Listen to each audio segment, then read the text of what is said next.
Hello, Internet, and welcome to Inspecting the Unexpected. I'm Melinda. And I'm Liz. This is episode 4 of where we discuss unknown phenomena and weird goings-ons. If you want to know how this works, one of us tells the other about something they find interesting, and then at the end we debate on and come to the conclusion if it is a sham, mayhap, or substantial. And if you're a weak-minded person, that means fake, maybe real, or definitely real. So this week we're actually doing something a little bit different. You want to tell them what we're doing, Liz? We are sharing our own experiences with the paranormal and explaining how we got into the interest in the first place. Yeah. It's going to be really fun. Liz, do you want to tell us just how it went with your childhood, how you just got more and more interested in it? So being raised Christian, a lot of the Christian belief is in good and bad spirits, so God and the devil. So it's something that wasn't a foreign idea to me, but it was very basic and very black and white. Yeah. And as I got older and started learning more about different religions and how they work and different ways that people interact with the supernatural, I thought, how big of a chance is there really that there's only one explanation for everything that doesn't really work. Yeah. So using my most basic knowledge, I've been expanding into other ideas lately, and it's really interesting that there could be something more out there than what we expect. Yeah, that makes total sense. When I was younger, my mom told me a story that a ghost appeared in the background of a picture that her friend took. And I'm pretty sure she might have showed me the picture, and you could faintly see a little girl in the background. And that got me kind of hooked. At school, there was a paranormal section in the library. I was in the 5th or 6th grade, and I'd read all of the books for it, on rotation every week. Yeah. Because you're only allowed to take 1 or 2 books. Okay. Every week, I took 1 or 2 of them home, and they'd be about Area 51, to Bigfoot, to Ghost, to Loch Ness Monster, who was, when I was a kid, was my dream to go find the Loch Ness Monster. Yeah. Even though now I look at it and it's definitely not real. Right. But it all stemmed from that seed, and from that I became a paranormal fanatic. I'm super into everything. As you will see, I feel like I'm more into it than you are. You're more excited about it, oh, what's this? What's that? And I'm more, why not?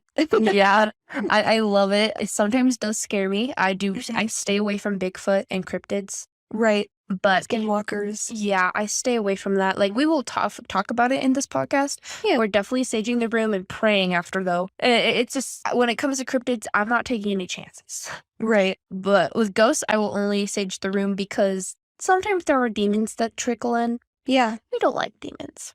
Mm-mm. I did grow up Christian, too, but my mom was weirdly more into it than most Christians were. But I think she grew up... Okay, fun fact. My introduction's going way longer than yours, I'm sorry. But my mom grew up next to a cemetery growing up, and her family grew up atheist. Okay. So they did not believe in any deity or anything like that. But so my mom, she could see ghosts as a kid, and it got less and less as she got older, as a lot of people do. But because she lived right next to a cemetery, a random spirit would come into her room and would be talking to her, and then she'd go to her parents and they'd be like, no, ghosts don't exist. But it's always been a back of her head kind of thing. Yeah. I think because of that, I've been way more open to paranormal and spiritual things because of my mom, I think. Even though I don't believe everything she tells me. Right. But it definitely has gotten me super fascinated having a mom that grew up and just acknowledging it. Yeah. And being told that it doesn't exist. Because there's a lot of people out there that get told that doesn't exist. Right. And it's really depressing. So do you want to tell your story? The stories now? Absolutely. So I'm kind of boring, so I haven't had that many cool experiences with the supernatural. But my first experience was when I moved into my aunt's house a couple years ago after I moved out of my parents' house for the first time. And I was in and she has a 3-story house out in a really rural area. We only have a couple neighbors and that are on the same block as us, and everything else is just farmland. Yeah. And so it was this 3-story house, and I lived in the basement part, and she had the top 2 floors. And she works a lot, a couple hours away from home, and she would stay the night up there a lot of the times because she works really late. So I barely really even saw her, as I worked kind of full to part-time and was home more during the day while she was gone all day and sometimes all night. It's also important to note that we each had one dog each. Mm-hmm. So usually if I hear like a bump during the night or something, I could be like, oh, well, her dog's just upstairs. Yeah. Or my dog's making noise in the other room or something. Mm-hmm. But she would mention once in a while that she's heard voices in the house before where no one was around and none of her TV was on and stuff like that. Yeah. Is your heart beating fast? I'm doing that thing where I don't breathe. Oh, you need to breathe, man. Breathe.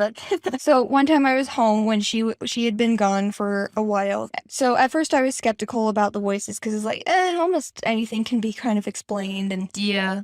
But one time I was downstairs cleaning my room and nobody was around. None of the neighbors were even home because they all worked, and one of the neighbors, they only come to their house there like every weekend. Yeah. And this was in the middle of the week. This was like Tuesday. Yeah. And I was playing some music on kind of low, and I started hearing kind of some background noise that wasn't supposed to be on the video I was watching because I'd heard the song a million times. Yeah. So I turned it off and I could hear voices upstairs. Ooh. And I'm like, oh, maybe my grandpa's here. Yeah. But I realized that it was definitely not my grandpa's voice. He has a very distinct voice, as does any other person that I would expect to be in the house. And I just stayed kind of quiet and I was listening because I remembered that she would say that she would hear voices sometimes. So I stayed really quiet and I thought, well, maybe her dog bumped the TV remote or something. But I remembered that she brought her dog to work that day, and so there was not supposed to be anything upstairs. Mm-hmm. And what it sounded like was a man and a woman having a tense discussion.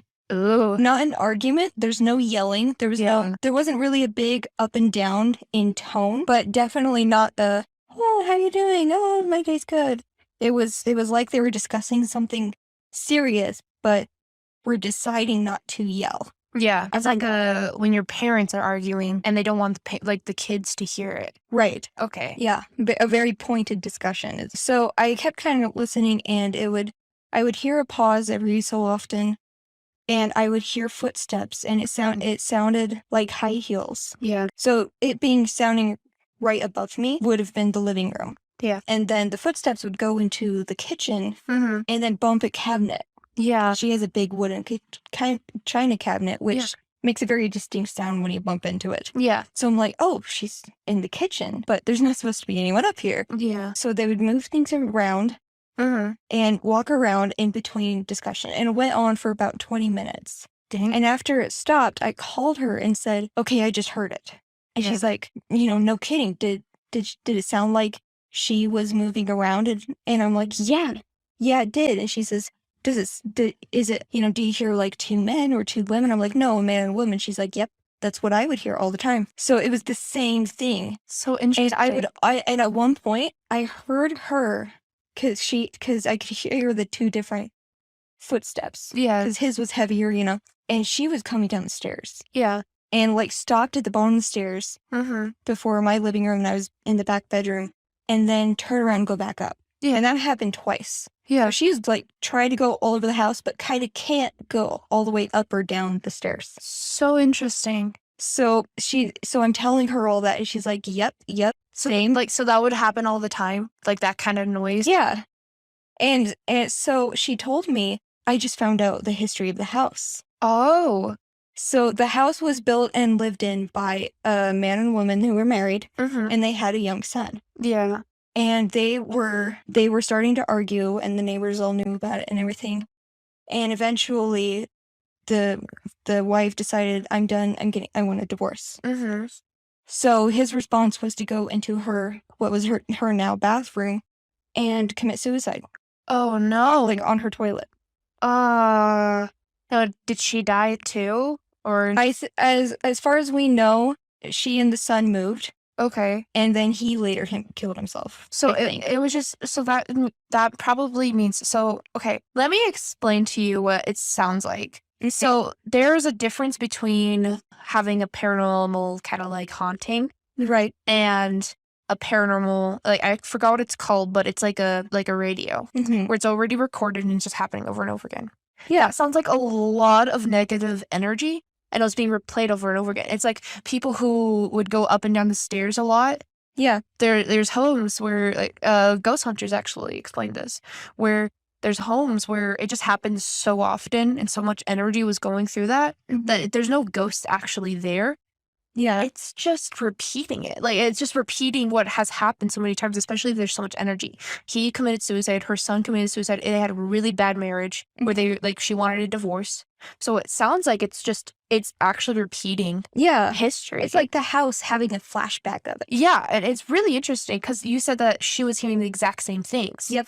And that's usually a Like tell. word for word, like Yeah. the way she would bump the kitchen cabinet. Yeah. So that's so cool. I've never actually heard someone actually have that experience. Yeah. For me, one of my stories, they sound more like actual ghosts. Mhm. But for yours, it sounds super, super cool. And I love it. The vibe we got from it was that it was just sad. It was, Yeah. you know, because they weren't arguing, they were just having a tense discussion. Yeah. So it was more of a kind of a sad, almost of, you know, like I said, flashbacks thing where it's like the house was remembering it. Yeah. And there was no malice. We were never afraid. It was just kind of weird. Yeah. Like we definitely weren't alone. Yeah, that's so cool. I've never heard an actual story of that. Yeah, That's a really cool story for your first one. So I have a lot of stories, but my first ghost story was about 7 to 8 years ago. When I was 12, my mom and my brother and I moved into an old townhome a mile away from where I grew up. We had a dog named Scotty who was a really well-behaved dog, actually. He never barked. He only barked if someone knocked on the door, and it was only a few barks and that was it. And he was pretty skittish dog. He would get scared by anything and everything. Yeah, so he was practically a cat. Now, when we've moved into the townhome, Scotty would bark all night long, night after night, which is really weird for him because he would never bark. So we thought he was just scared because it was a new home. right. And then one night around 1 a.m., my mom decided to let him out of his kennel while he was barking to take him out to the bathroom or something. Maybe he needed to go to the bathroom. That was the question. And Scotty immediately ran into the living room and began barking at our PlayStation. We didn't understand until we saw the PlayStation was blinking on and off, over and over again. And all three of us sat in the living room, scared out of our minds. It was hard to sleep that night, because it was just you always get told dogs bark at ghosts, Yeah. and you don't really believe it. But he was barking at the PlayStation. He literally ran to the PlayStation and was barking at it. And the PlayStation was turning off and on. It was going green, red. And maybe there's an explanation for it, but my dog barking at it when he never barks at anything Yeah. was really weird. A few weeks later, my brother then came home from school and saw a black figure of a man sitting on the couch in the living room. After that, I hated being in the living room at night because this spirit, I don't know what it was, it just had the energy of get out. I don't want you to hear. And the weirdest part is the townhome was brand new. We were the first people to live in it. So, which is actually interesting. Most people think houses get haunted over time. Yeah. But what's the history? What happened here? Yeah. But it's actually, it's been shown that ghosts just take a place sometimes and they just stay there. Sometimes it's because they died somewhere near there. Maybe they got buried somewhere near, or sometimes it's just they're wanderers and they just found a place to live. Yeah. People do get spirits attached to them and then they'll follow them all across the world. Yeah. So I don't know what it was about this spirit, but it did not want us here. But in the same townhome, almost every night, I felt whispers in my ear of different voices I had never heard. They were almost always male. They were sometimes calling my name, sometimes telling me random information. And it was really weird. And I didn't think of much of it until I got older and realized that isn't real. Not real. That isn't a normal thing. Yeah. And then it didn't happen anywhere else but the townhome. That was the only place I ever experienced it. Interesting. Yeah. And I don't know what it was, but it definitely was creepy looking back. As a 12 to 13-year-old, I just thought it was the normal. Yeah. Almost every night I heard it. Every night. And I would always have really hard times falling asleep too. But I've always had that for a long time, but it was even worse in this townhome. Weird. Yeah. And the townhome, as I said, it felt like just a creepy spirit and never felt welcoming. I hated being awake at 3 a.m. 1 a.m. to 5 a.m. I was I just had the feeling of being terrified that something was there and did not want me there. And it was always in the living room. So we had upstairs and down, we had 3 levels because it was a townhome. Yeah. The top floor was where the bedrooms were. Okay. And then the middle floor was the living room and the kitchen. And a little game, a little study where I had my computer to play video games or write and stuff. If I stayed up too late on Friday or Saturday, I just felt so uneasy. It was weird. And my stepdad also saw the dark spirit in the living room again. Yeah. And so it just made me terrified. And then another time it was up in his room. And so I literally, because I was so scared of the spirit, I actually asked my mom if I could just stay up and watch TV for that with them. Yeah. For a while until I felt more safe, even though it was a school night. I was meant to go to sleep right at 9. Right. But I just couldn't because I was so scared. Mm, Yeah. it's sad. Yeah, it was just a super scary house. Like at night, if during the day it was fine, but at night it was terrifying. Mm-hmm. But then when I was 14, I moved out of the house, which thank God. When it comes to the spirit, that spirit did not want us there. Good riddance. Right. And so I moved to a cabin on a mountain. The town below us isn't much of a town, actually. It's more than just a valley with a few homes with farms and one church in it. You know the place. A few days of living in the new home, my mom wanted to go up north to get some new things because that's where the cities were. And as we drove up, there was a stop of a historical landmark of the town / valley. Mm-hmm. So we stopped to look at it, and it told us something kind of scary. Like, it's more sad than scary, to be perfectly honest. It said that there were peaceful Native Americans who lived in that valley, who were soon attacked by pioneers who took over the land. The natives soon attacked back, leading to a giant battle of both pioneers and Native Americans, and most of the people died. It was like a massacre. I didn't think much of it until stuff started happening in my house. Yeah. Random footsteps would be heard all throughout the house. Even if my mom and stepdad and me were all in the same place. Just hear it everywhere. And once while we were eating dinner together, we heard noises from my mom's bedroom. There were footsteps, and that sounded like my mom's drawer was opening and then closing. And we just all sat still looking at each other cautiously because we're all in the same place, all three of us. We don't have it at the time. We didn't have any animals. Mm-hmm. So we're just kind of sitting there like shocked that we just heard that. And my stepdad kind of acted like he didn't hear anything, but you could tell, like, from his face that he heard something. He was just trying to brush it off. Mm-hmm. He was trying to be skeptical about it. But it was definitely weird. But the thing about the spirit, it did not feel scary at all, like the other one. The other one, I immediately felt scared. This one felt really like whatever kind of person. And the funny thing, me and my mom went to a rock shop, and randomly, like, the psychic was, like, eyeing me. It was weird. But it was not in a creepy way. He was like, I work with teenagers a lot, and I wanted to, like, talk to you and stuff. And he helped with me with a lot of different things. But he did say randomly, he did not know this. He's like, oh, and that spirit in your house is a Native American who is protecting you from the cursed land from which you are on. Because he explained that the Native Americans cursed the valley because of what the pioneers did. Huh. And we were just like, how did he know that? That you have a spirit. Yeah. And apparently he's protecting us, and he's more just being there. But we have more things to where he started getting a little bit too much in our space kind of thing. The spirit? Yeah. My mom experienced a similar thing of hearing the ghost. She was in her study, and then she turned around from her computer to see a man sitting in her chair peacefully. She stumbled back, and with a blink of an eye, the man disappeared. Ooh. Yeah. And then while my brother and his family were visiting, my brother was playing video games in the basement while the kids were both asleep. My mom and sister-in-law were sitting in the living room talking with each other, and they're very loud people. Mm-hmm. So they're talking really loud with each other until they heard a loud shh. My mom called me from my room and asked if I told them to shush. I told them no, I was watching YouTube on my phone. My mom asked my stepdad. He was peacefully looking at his iPad. My brother wasn't doing anything. He was literally just on, like, his computer. Mm-hmm. And it was, like, really strange. I didn't hear it either. It was just them two. Yeah. So they heard a lot. Like, it was like them telling them to shut up because they were being too loud, which I find hilarious. And again, it never really made us spooked out. Yeah. It was just, what are you doing, man? Like, why are you doing this? This is when it starts to get a little bit more and more like, guys, can you stop? Like, with the knowledge of a ghost being in my house, I just accepted it. Mm-hmm. Because the other spirit, it felt negative. It didn't feel like a demon, but it definitely felt like they did not want us there.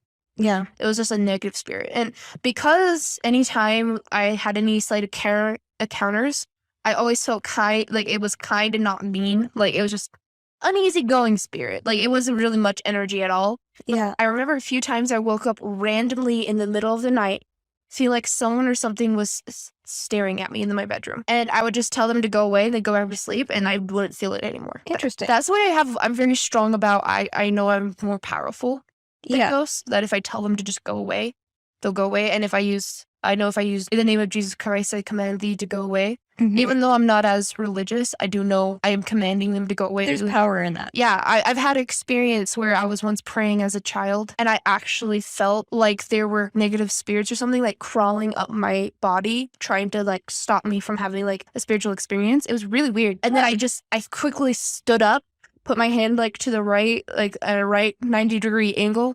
And I said, in the name of Jesus Christ, I command thee to go away. And instantly the room felt clear. Wow. And I was safe. And my brother, and it's in that same house, my brothers had experience with what my mom would call demons or with bad spirits. So I think they were trying to get me to join them. like my brothers would get terrified from them, and I was just like, hell no, not today, Satan.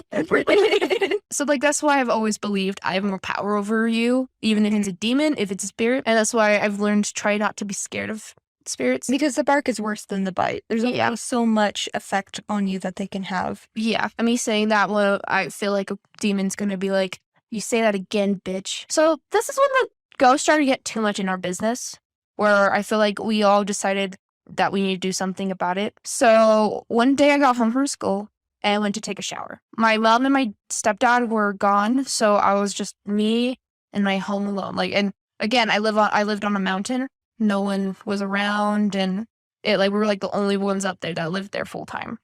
As I took the shower, I heard 2 loud knocks on my bathroom door. I froze, wondering if my mom was home. I called out, "Mom, is that you?" There was no answer. When I got out of the shower, I looked all over the house to see if my mom or stepdad were home. No one was home. Weird. I spent the rest of my day locked in my room until my mom and stepdad came home just in case. Even though I had experienced many times around that ghost, that was the creepiest I had ever felt with it, because I was taking a shower. Yeah, you're very exposed. Yeah, and I did not like it. And so that was the first things that started triggering, I think. Like the ghost is like, okay, you're starting to overstay your welcome. Because at one point, ghosts actually, once you acknowledge that they're there, they want you to acknowledge them more. That is an actual phenomenon with ghosts. Okay. And especially if you hear them and like you can sense them, and I definitely was starting to sense him. That's when it's kind of like, you gotta go.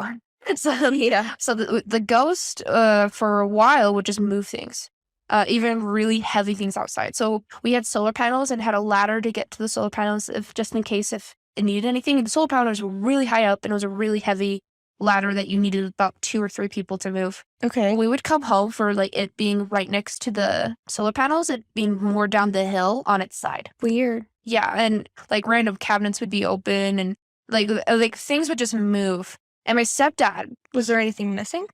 No, but it was always moving. It was like he just wanted us to notice him. Okay. He's like, notice me, senpai.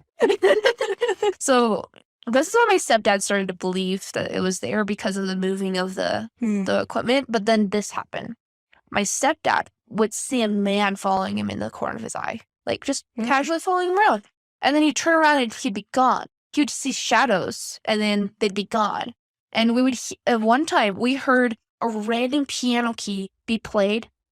And it was like right as day right there. I don't even know what the key was. And the key was upstairs in my bedroom, even though it was right next to us in the kitchen. Yeah.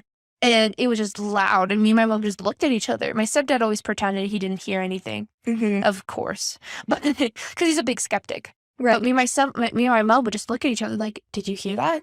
And it just got to the point where even though he was friendly, he was starting just to want to be so noticed that it was causing more problems than good. Yeah, he's being intrusive. Yeah. So one of my mom's close friends, who was a Norse, he saw himself as a Norse warrior, and do you know like astral projecting? Yeah. Yeah, he would talk about doing that all the time. It was really interesting. We'll have to talk about it on the podcast sometime. Yeah. But we went and talked to him, and he was like, he understood there was ghosts. He apparently supposedly would see them on the astral plane because that's where apparently ghosts are. And it's really interesting. I don't know if I believe it all the way, but it's really cool. And he said, yeah, ghosts just are stuck and they need to just be helped. So he tried to help us figure out a way to get rid of the ghost. So what he asked us to do was get into kind of a circle with all of us and ask him to leave through the Rainbow Bridge. So like apparently it's called the Rainbow Bridge that you cross over to get to the other side. In Norse mythology. Yeah. And so when we actually we send all of our energy into the circle, and when we did that, everything stopped happening. Really? Yeah, we were focusing and said, okay, we appreciate you being here, but you need to cross the Rainbow Bridge and get back to the other side, and just stopped. Like I hadn't felt his energy since. Interesting. And I got so many different stories from reading a book about elementals. Yeah. To speaking to psychics and Norse warriors, as I said. But that's for other episodes. But I feel like paranormal things just is like a part of who I am. I know I sound crazy. I always know that when I tell people things. Yeah. But at the same time, it was just such an important thing. It's been an important thing in my life ever since I was a little kid, that I'm so happy that I'm doing a podcast and doing something about it. Like, it's my dream come true. That's awesome. So, yeah. Also, should I do my UFO one, which is super stupid? That might just not be real. Okay. So, little bonus story for you guys. Yeah, bonus story. And this is gonna be a long episode. I was a little kid. I wasn't in a booster seat anymore. I know that's for sure. So I was probably like 6 or 7. Mm-hmm. I was driving with my mom somewhere, as you do as a little kid. And I was just staring out the window one time. I saw a really weird shape in the sky that did not look like an airplane, did not look like a helicopter. Mm-hmm. And it was moving up, down, left, right, and in weird formations. And then all of a sudden it disappeared. And I was just staring out the window. I was like, Mom, I think I just saw a UFO. And my mom's like, that's great, honey. And just kept going by. And that's my UFO story. I think that's why I'm more into it. It could have been totally a dream, but it just... Or a reflection in the window. Yeah, but at the same time, during that time, there was no drones. Yeah. Really known, because it was about 2010, maybe earlier. And there's a lot that were probably drones, but did not look like any of the drones. It was a really weird shape. It was like a Y kind of shape. Oh, okay. Yeah, that's why. And it was white. Huh. And it was just in the sky. It could have been something else, but I don't know. So that's why I believe in aliens. But yeah, are you okay? Yeah, no, I just allergies. Yeah. I'm why are you tearing up over this? Well, a UFO. I'm suppressing a yawn. As soon as you said yawn, I felt like I needed a yawn. Yeah. But yeah, do you guys have any experiences with paranormal? We would love to hear it. Even if you want, we can do an episode where we talk and about it. And then we'll debate whether your experience is real or not. Yeah. For my UFO one, I really think it's sham mixed with mayhap. For your one, I would 100% believe you. Yeah, total substantial. The fact that we both were hearing the same thing, because it was like a pattern. Yeah. And the interesting thing is, your ghost was very aware of you guys and was communicating with you. And with ours, it was they had no idea we were there. Yeah. It's they were back in time to that moment. Yeah. So, and it was replaying. So yeah, I that's why I feel like it's definitely real, because it felt very genuine. Yeah. They were genuine people. Yeah. If anyone knows what that's called, please tell us, because I know it's on the tip of my tongue, but I don't know what it's called. But it's a mirroring or something. Yeah. Of past. And when I was when I heard you saying that, I'm like, oh my gosh, I know what that is. I don't know what it's called, but I know what it is. Yeah. And mine was just one an evil ghost or some crap that hated us, and then the other one was supposedly a protector, but it was either the protector left and a new one came, but it always kept the same energy for mine. It was just always calm and kind. That's why I feel like you had the same guy. Yeah, it didn't change between him being leaving you alone and then being he might have he just got too excited. We're noticing it. Yeah, and I guess he probably felt lonely, because it had been a few decades since then. It happened in the 1800s.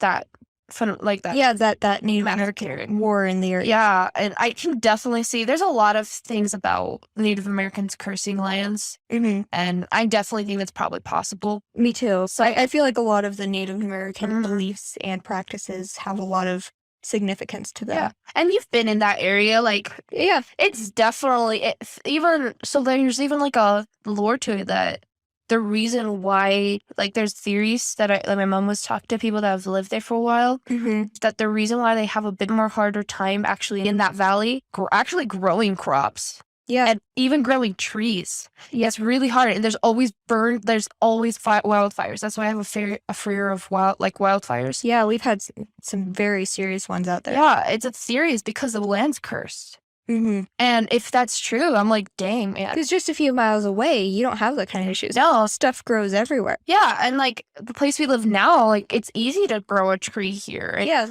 So, and that could just be geological, but having been in the area myself, there's definitely something to. Yeah. Because the other thing is the land's been left mostly alone since the 1800s. Oh, yeah. A lot of it's been kind of sectioned off and used for grazing cows, but other than that, there's really only a few houses. Yeah.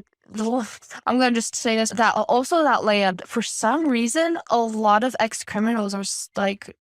Well, that's because that's a historical thing in the last 50 years or so. But what if it's the energy? It could be, because energy invites light. Yeah, what if it's the negative energy is inviting more negative energy? Even though it's kind of an outlet, I have in that area, people's stuff gets stolen all the time. Oh, yeah. And it's like, because criminals are, like, I'm sorry, once you go to jail, you go through your thing, but at the same time, the prison system is really bad at rehabilitation. Yes. Some people get better, some people don't. Yep. And for the most part. Yeah, and most of the people you meet out there, they're sketchy. Yep. And like the ones that are good are like the genuine farmers out there that are just trying to leave you alone. Yeah. So to me personally, I just think the reason why I had so many experiences in that land was because of the massacre and being cursed. And like maybe that's also why, because of all that energy from the Native Americans, that's why the house got, like, its energy might have stayed there more easily. Could be, yeah. Yeah. It's just so interesting, paranormal stuff, and I love talking to you about it. But yeah, those were our experiences and why we love paranormal stuff so much, especially me. It feels natural to me that there are things going on that we either can't comprehend or aren't supposed to. Yeah, like I that's even with religion. To be perfectly honest, we can't comprehend how the universe is meant to work because we're just itty bitty humans. Yeah, and, sometimes there's certain things that we'll just never know. Yeah, and that's okay. Yeah, that's okay. Sadly, my instincts is to always find the truth, so I'm always going to be wondering. Which is a great instinct to have. Yeah. And it's my personal belief that once we die, we reach a higher state of intelligence and consciousness where we have answers that we wouldn't have been able to reach before. Yeah. We'll have a clear understanding, and so that's my personal belief. So I look forward to that. So it's like, oh, maybe were there really ghosts? Now I get to actually find out. Yeah. All the little unanswered questions will be available. Yeah. So thank you all for watching. Again, if you want to check us out, we're on almost we're going to try to be on every podcast platform. We're trying our best. And then we're on Spotify, of course, and YouTube if you guys want to see the pictures we put up on there. Yep. And we have an Instagram, Stay Substantial, same with TikTok. And we might be getting a Twitter. And if you just want to hear us say random things about ghosts there or anything, hit us up there. Yep. But thank you all for watching. DM us any of your guys' stories and we might actually talk about them on here. Yeah, because we get a kick out of hearing that stuff, so. Yeah, we love it. But I hope you guys have a great week, great days, and stay substantial.